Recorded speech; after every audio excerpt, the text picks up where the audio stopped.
Станьмо, діти, мандрувати, воду підемо шукати.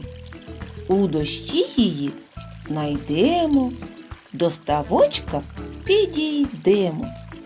Ось вона у хвилях річки, в джерелі смачна водичка.